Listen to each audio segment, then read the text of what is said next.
టీవీ45 news కి స్వాగతం. Bulletin ముందుగా హెడ్లైన్స్ చూద్దాం. 5 సంవత్సరాలలో 40 లక్షల ఉద్యోగాలు సృష్టించిన వైఎస్ జగన్ రికార్డు స్థాయిలో విజయం. అసెంబ్లీలో సీఎం చంద్రబాబు నాయుడు మాట్లాడారు.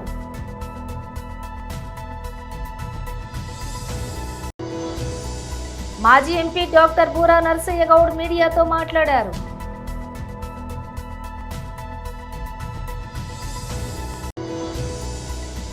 నా సినిమా పోస్టర్ పై పేడ కొడితే నాకెలా ఉంటుంది? రాజేంద్ర ప్రసాద్. ఇక డీటెయిల్స్ చూసే వైఎస్ఆర్సీపీ పాలనలోని అధికారం చేపట్టి 4 నెలల్లోనే సచివాలయం వ్యవస్థ ద్వారా ఒకేసారి 1,30,000 ఉద్యోగాలు ఇచ్చింది. మరో 2,66,000 వాలంటీర్ ఉద్యోగాలు ఇచ్చింది. ఆప్కాస్ ద్వారా మరో 96,000 ఉద్యోగాలు కల్పించింది. వైఎస్ఆర్సీపీ 5 ఏళ్ల పాలనలో ప్రభుత్వ పారిశ్రామిక ఎంఎస్ఎంఈల ద్వారా 40 లక్షల ఉద్యోగాలను కల్పించాం. ఒకసారి గమనించినట్లయితే వైఎస్ఆర్సీపీ పాలనలో మా పాలనలో ఎన్ని ఉద్యోగాలు ఇచ్చారు, ఎన్ని ఉద్యోగాలు వచ్చాయి అనేది ఒకసారి గమనించినట్లయితే కేవలం 4 నెలల కాలంలో వైఎస్ఆర్సీపీ ప్రభుత్వం 2019 జూన్లో ప్రమాణ స్వీకారం చేసాం.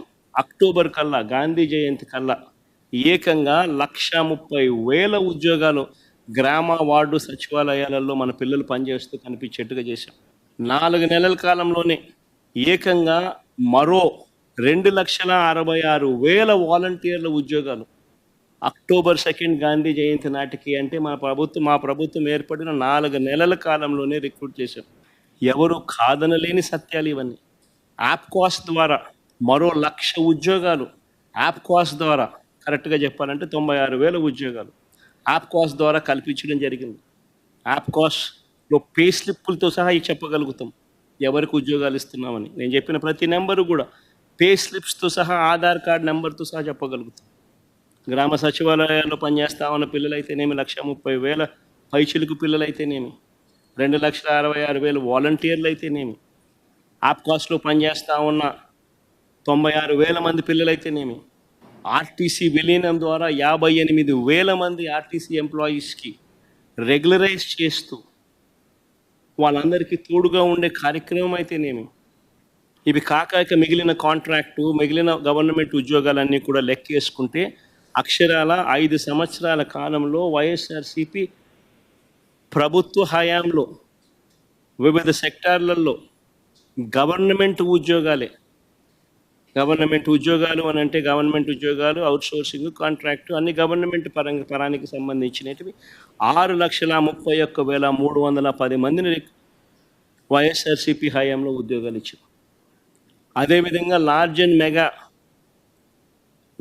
మెగా సెక్టార్లో వీళ్ళు ఇచ్చిన సోషో ఎకనామిక్ సర్వే రిపోర్ట్లు మొట్టమొదట బడ్జెట్ ప్రవేశపెట్టేటప్పుడు, ఇది మా సోషో ఎకనామిక్ సర్వే రిపోర్ట్ కాదు, వీళ్ళ గవర్నమెంట్ వచ్చిన తర్వాత వీళ్ళ మొట్టమొదటి బడ్జెట్తో పాటు 2023-24 సంబంధించి వీళ్ళు ప్రవేశపెట్టిన సోషో ఎకనామిక్ సర్వే, మేము చేసినది కాదు ఈ సోషియో ఎకనామిక్ సర్వే, వీళ్ళు ప్రవేశపెట్టిన సోషియో ఎకనామిక్ సర్వే. వీళ్ళ ప్రకారమే లార్జ్ అండ్ మెగా ఇండస్ట్రీస్లో 1,02,000 ఉద్యోగాలు ఇవ్వడం జరిగింది. ఎంఎస్ఎంఈ సెక్టార్లో ఈ వైఎస్ఆర్సీపీ హయాంలో 2019 నుంచి 2024 మధ్యలో ఏకంగా 32,79,970 ఉద్యోగాలు ఇచ్చారు. 32,79,770 ఉద్యోగాలు ఎంఎస్ఎంఈ సెక్టార్లో ఆ 5 సంవత్సరాల్లో ఇవ్వడం జరిగింది. మొత్తంగా వైఎస్ఆర్సీపీ 5 సంవత్సరాల పాలనలో అటు గవర్నమెంట్ ఉద్యోగాలు అయితేనేమి, లార్జ్ అండ్ మెగా ఇండస్ట్రీస్లో అయితేనేమి. అసెంబ్లీలో సీఎం చంద్రబాబు నాయుడు మాట్లాడారు. గవర్నర్కి కూడా కంప్లైంట్ చేసే పరిస్థితికి వచ్చాం. అక్కడి నుంచి నేను ఆఫీస్కి వెళ్ళాను. ఇంత దుర్మార్గంగా నా జీవితంలో ఊహించలేదు. ఒక పార్టీ కార్యాలయం అనేది ప్రజలకు సేవ చేసే ఒక పవిత్ర దేవాలయం. అలాంటి ఆఫీసుల పైన ఓసారి చిన్న ఆఫీసుల పైన కూడా దాడి చేయరు. ఎందుకంటే ఇది ఒక సెంటిమెంట్. ప్రజాస్వామ్యంలో పార్టీ ఆఫీసులన్నిటిపైన ఎప్పుడూ దాడి జరగలేదు, అలాంటి తిరిగే పరిస్థితి వచ్చింది. అదే మరి సరే, మనం మాట్లాడుకుంటూనే ఉన్నాం. మీరు బాధితులు, నేను బాధితుడినే, ఇక్కడ అందరూ బాధితులే, ఒకరని కాదు. నేను ఆ రోజు ఈరోజు కూడా చెప్తున్నా, నేను చాలా స్పష్టంగా ఉన్నా. రాజకీయ కక్షలతో నా జీవితంలో ఎప్పుడు నేను రాజకీయం చేయలేదు, ఇప్పుడు కూడా నేను చేయను. అదే సమయంలో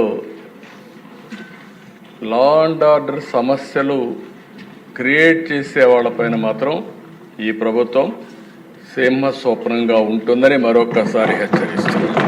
ఎవరైనా కావచ్చు, చరిత్ర ఒకసారి చూసుకుంటే దిశ తెలుగుదేశం పార్టీ వచ్చిందంటే లా అండ్ ఆర్డర్ సెట్ కావాలి. ఈరోజు ఎన్డీఏ ప్రభుత్వం ఉన్నాం.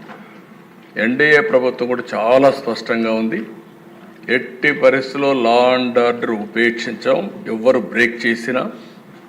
అందుకే ఈరోజు మీరు చూసినప్పుడు ప్రత్యేకంగా నేను ఎన్నికలప్పుడు కూడా చెప్పాను, నేను సమస్యల్ని జరిగే లా అండ్ ఆర్డర్ కంట్రోల్ చేయగలుగుతాను, కానీ కొంతమంది గంజాయికి అలవాటు పడి, డ్రగ్స్కి అలవాటు పడి అలాంటి వ్యక్తులు రాత్రి మారిపోతారంటే చాలా సమస్య ఉంటుంది, అడిక్షన్ అయిపోయి ఉంటారని చెప్పి కూడా చెప్పాను. అది ఇంకా కంటిన్యూ అయ్యే పరిస్థితి ఉంది. ఏదేమైనా దిశ గంజాయి పైన, డ్రగ్స్ పైన ఉక్కు పాదం మోపాం, ఈగులనే ప్రత్యేక వ్యవస్థ తీసుకొచ్చాం. నేను ఈ రాష్ట్రంలో ఉండే ప్రజలందరికీ విజ్ఞప్తి చేస్తున్నా, మీ పిల్లల్ని, మీ కుటుంబ సభ్యుల్ని మీరు కూడా కంట్రోల్ చేయాల్సిన అవసరం ఉంది. ఎక్కడికక్కడ మెంటరింగ్ చేయాల్సిన అవసరం ఉంది. ఎక్కడ కూడా ప్రతి ఒక్కరికి విజ్ఞప్తి చేస్తున్నా, మన స్వార్థం కోసం మనం గంజాయి పండించి ప్రజల జీవితాలతో చెలగాడడం కరెక్ట్ కాదు. అందుకే లేటెస్ట్ టెక్నాలజీస్ అన్నీ ఉపయోగిస్తున్నాం. నేను కంట్రోల్ అయిందని కానీ మంత్రి గారు ఇప్పుడు కూడా చెప్పారు, మేము కంట్రోల్ చేశామని. ఇంకా పూర్తిగా కంట్రోల్ చేశామని చెప్పడం లేదు, ప్రజలు మెచ్చుకున్నప్పుడే మీరు కంట్రోల్ చేసినట్టు. మాజీ ఎంపీ డాక్టర్ బూరా నరసింహ గౌడ్ మీడియాతో మాట్లాడారు. తెలంగాణ రాష్ట్రంలో నేను అనుకోవటం భారతదేశం మొత్తంలో ఒక రాష్ట్రం కేవలం ఒక సంవత్సరంలోనే ఒక రాష్ట్ర ప్రభుత్వం అన్ని రంగాల్లో వైఫల్యం చెందినటువంటి ప్రభుత్వం, పార్టీ, ముఖ్యమంత్రి ఎవరన్నా ఉంటే అది తెలంగాణ కాంగ్రెస్ ప్రభుత్వం, ముఖ్యమంత్రి రేవంత్ రెడ్డి గారు అని స్పష్టంగా మనం చెప్పచ్చు. ఇంకో విషయం ఏంటంటే, అసలు రేవంత్ రెడ్డి గారు ఒక ముఖ్యమంత్రి హోదాలో ఉన్నారా, ప్రతిపక్షంలో ఉన్నారా అనే సంగతి వారు చాలా సందర్భాల్లో మర్చిపోతున్నట్లు ఉన్నారు. వారు మాట్లాడే భాష కానీ, వారు మాట్లాడే యాస కానీ, వారు లేవనెత్తే అంశాలు కానీ ఒక ముఖ్యమంత్రిగా ఉన్నటువంటి హోదాలో ఉన్నట్లు లేదు. ఇంకా ఒక ప్రతిపక్ష నాయకుడి నుంచి దాన్ని మనకు మెడికల్ భాషలో డిజావు అంటారు. అంటే గతంలో ఉన్నటువంటి రోల్ నుంచి వారు బయటపడలేకపోతున్నారని ఈ సందర్భంగా వారికి గుర్తు చేస్తున్నాం. ఈరోజు ఏమవుతుందంటే, రేవంత్ రెడ్డి గారి పాలన 5D పాలన అవుతుంది. 5D. ఈ 5D అంటే ఏంటంటే, ఒకటి డైవర్షన్.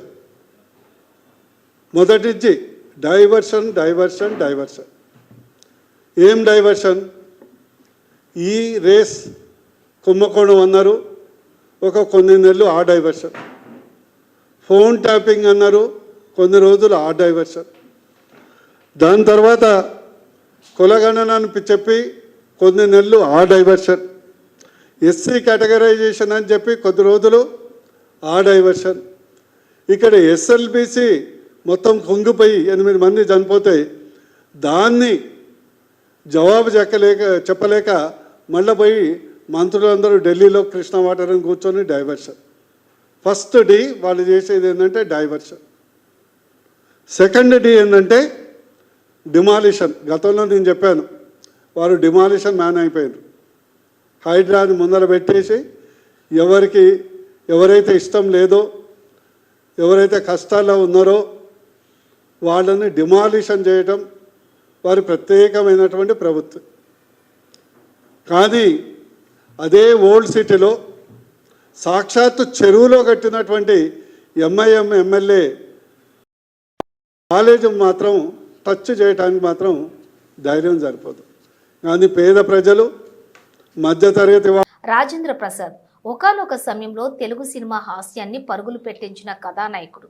రాజేంద్ర ప్రసాద్కు ముందు తెలుగు సినిమాల్లో హాస్యం ఉంది, ఆ తర్వాత కూడా ఉంది. కాకపోతే కథలో అది ఒక భాగంగా మాత్రమే ఉండేది. అలా కాకుండా కథానాయకుడి చుట్టూ తిరిగే హాస్యంతో తనదైన మార్కు చూపించడంలో రాజేంద్ర ప్రసాద్ సక్సెస్ అయ్యారు. ఆయన తరువాత ఆ స్థాయిలో ప్రభావితం చేసిన వారు లేరనే చెప్పాలి. అలాంటి రాజేంద్ర ప్రసాద్ తాజాగా ఒక యూట్యూబ్ ఛానల్ వారికి ఇచ్చిన ఇంటర్వ్యూలో మాట్లాడుతూ ఒక విషయాన్ని గుర్తించి ఒక విషయం గురించి ప్రస్తావించారు. ఒకరోజు నేను ఎన్టీ రామారావు దగ్గరికి వెళ్ళాను. నేను డల్గా ఉండటం చూసి ఆయన కారణం అడిగారు. నా సినిమా పోస్టర్పై పేడ కొట్టారు అని చెప్పాను. ఆ మాట వినగానే ఆయన పెద్దగా నవ్వారు.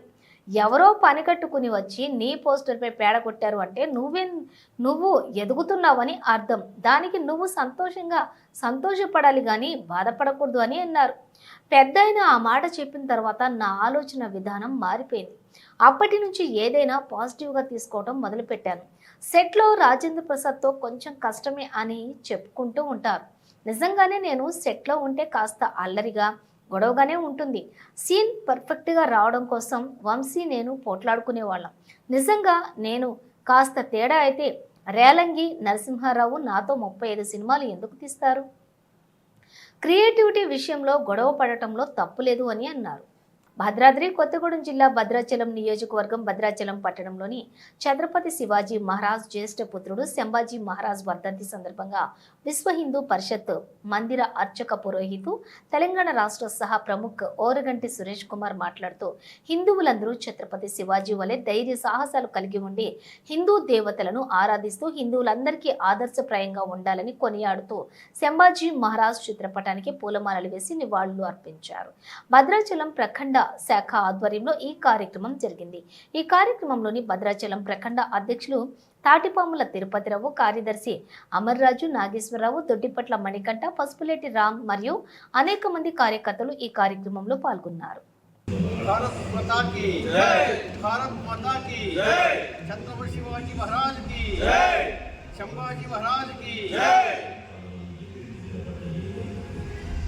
హిందూ సామ్రాజ్య పునర్నిర్మాత శ్రీ శ్రీ శ్రీ ఛత్రపతి శివాజీ మహారాజ్ యొక్క తనయుడు జ్యేష్ఠపుత్రుడైనటువంటి శంభాజీ మహారాజ్ వారి యొక్క వర్ధంతి జరుపుకోవడం హిందువులంతా కూడా ఆ మహారాజు యొక్క గొప్పతనాన్ని, వీరత్వాన్ని, త్యాగాన్ని గుర్తు చేసుకోవడం.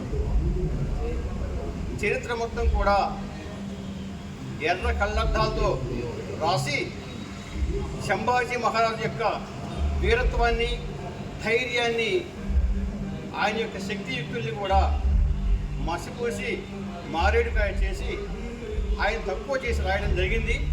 దీనివల్ల భారతీయులలో అందరిలో కూడా శంభాజీ మహారాజు యొక్క గొప్పతనం తెలుసుకోలేకపోయాం. ఇది చాలా చాలా దురదృష్టకరమైనటువంటి విషయం.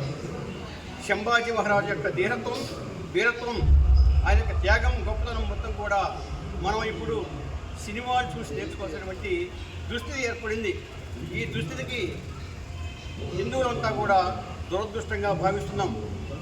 ఛత్రపతి శివాజీ మహారాజు లాగా జీవించాలి, ఆయనలాగా పుట్టాలి, అలాగే శంభాజీ మహారాజు లాగా జీవించాలి, ఆయనలాగా త్యాగభావంతో హిందువులంతా కూడా నివసించాలి, ఆయనలాగా చనిపోతే అంత ఒక పేరు చనిపోవాలి. ఇదే శంభాజీ మహారాజ్ యొక్క వర్ధంతి సందర్భంగా హిందువులంతా కూడా గుర్తు చేసుకోవాల్సినటువంటి విషయం. జై శ్రీరామ్. శంభాజీ మహారాజ్ కి జై. శంభాజీ మహారాజ్ కి జై. జై భవానీ. జై భవానీ. శంభాజీ మహారాజ్ కి జై. శివాజీ మహారాజ్ కి జై. భారత్ మాతా కి జై. జై శ్రీరామ్. జై శ్రీరామ్. జై శ్రీరామ్. జై శ్రీరామ్. ప్రకాశం జిల్లా పోలీస్ వారి ఆధ్వర్యంలో మార్కాపురం సబ్ డివిజన్ పరిధిలో ఎర్రగొండపాలెం సర్కిల్ పోలీస్ వారిచే జాబ్ మేళా ప్రతిభ ప్రకాశం జిల్లా దామోదర్ ఐపీఎస్ ఆదేశాల మేరకు పీవీఎన్ఆర్ చైర్మన్ పామర్తి గోపిచంద్ సహకారంతో పుల్లల చెరువు ఎర్రగొండపాలెం దోర్నాల పెద్దారవీడు మండలాల యువతీ యువకులు నిరుద్యోగులకు ఉద్యోగ అవకాశం 10వ తరగతి నుండి పీజీ మరియు వృత్తి విద్య కోర్సు చదివిన నిరుద్యోగ యువతకు ఉద్యోగ అవకాశం 16/3/2025 ఆదివారం ఎర్రగొండపాలెంలోని Markapuram road government high school పక్కన అంబేద్కర్ ఆడిటోరియం నందు ఉదయం 8 గంటల నుండి పీవీఎన్ఆర్ గ్రూప్స్ ఆధ్వర్యంలోని ఇంటర్వ్యూలు జరుగును. అర్హత కలిగిన యువతి యువకులకు ఉద్యోగ అవకాశాలు కల్పించబడును. ఎర్రగొండపాలెం సర్కిల్ పరిసర ప్రాంత నిరుద్యోగులకు ఈ అవకాశాన్ని తప్పనిసరిగా వినియోగించుకోవాల్సిందిగా కోరుకుంటున్నాము. ఈ ఎర్రగొండపాలెంలో ప్రకాశం జిల్లా ఎస్పీ శ్రీ దామోదర్ ఐపీఎస్ గారి ఆధ్వర్యంలో పీవీఎన్ఆర్ గ్రూప్ సమక్షంలో ఎర్రగొండపాలెంలోని మన అంబేద్కర్ ఆడిటోరియంలో వచ్చే ఆదివారం అనగా 16/3/2025 ఉదయం 8 గంటలకు మాక్ ఇంటర్వ్యూ జరుగుతుంది. దీనికి ఎడ్యుకేషన్ క్వాలిఫికేషన్ వచ్చేసి 10th to పీజీ మరియు వృత్తి విద్యా కోర్సులు చదివిన వారు ఖచ్చితంగా పాల్గొనాలని కోరుకుంటున్నాము. వచ్చేటప్పుడు అందరూ కూడా మీ యొక్క రెజ్యూమ్తో పాటు ఆధార్ కార్డు కూడా తీసుకొని అటెండ్ అవ్వాలి. ఈ అవకాశాన్ని ప్రతి ఒక్కరూ సద్వినియోగం చేసుకోవాలని కోరుకుంటున్నాను. లిమిట్ వచ్చేసరికి 18 నుంచి 30 సంవత్సరాలు వయసు గలవారు ఇందులో పార్టిసిపేట్ చేయొచ్చు. వచ్చేసి మన అంబేద్కర్ ఆడిటోరియం అని మన ఫైర్ స్టేషన్ పక్కన మార్కాపురం రోడ్లో ఉంటుంది. అక్కడ ఉదయం 8 గంటలకు నుంచి మాక్ ఇంటర్వ్యూ నిర్వహించడం జరుగుతుంది. ఈ ఇంటర్వ్యూలో మీరు జాబ్స్కి ఎలా ప్రిపేర్ అవ్వాలా, హెచ్ఆర్ రౌండ్స్కి ఎలా ప్రిపేర్ అవ్వాలని ట్రైనింగ్ ఇవ్వడం జరుగుతుంది.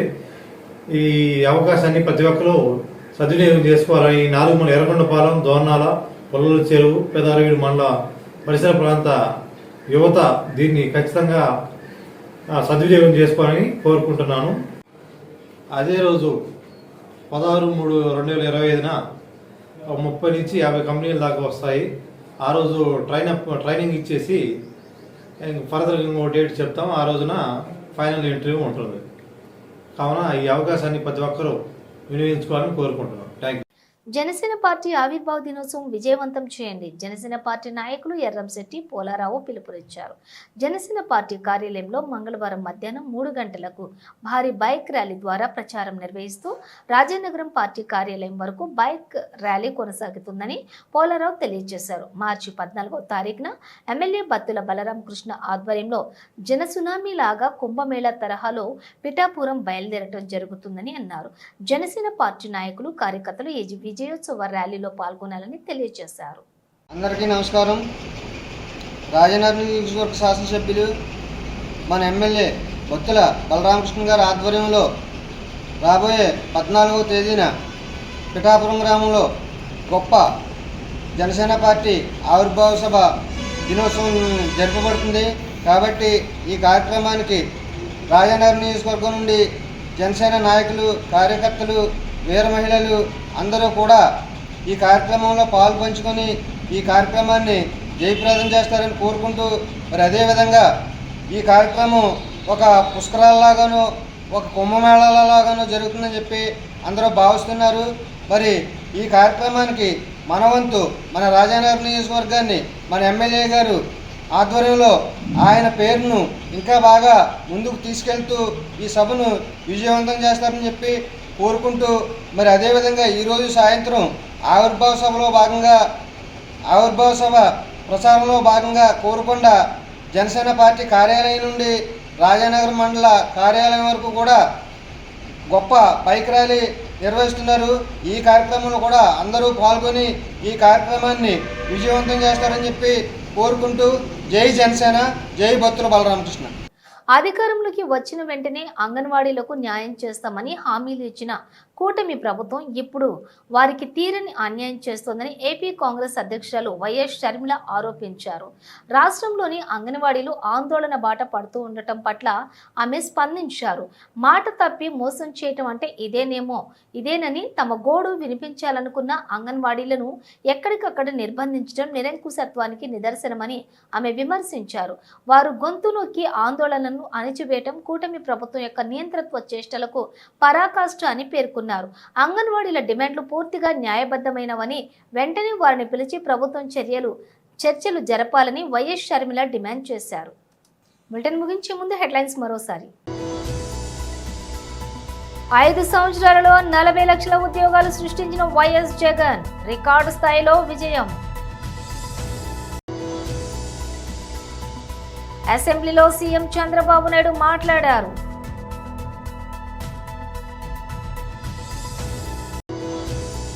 మాజీ ఎంపీ డాక్టర్ బూరా నర్సయ్య గౌడ్ మీడియాతో మాట్లాడారు.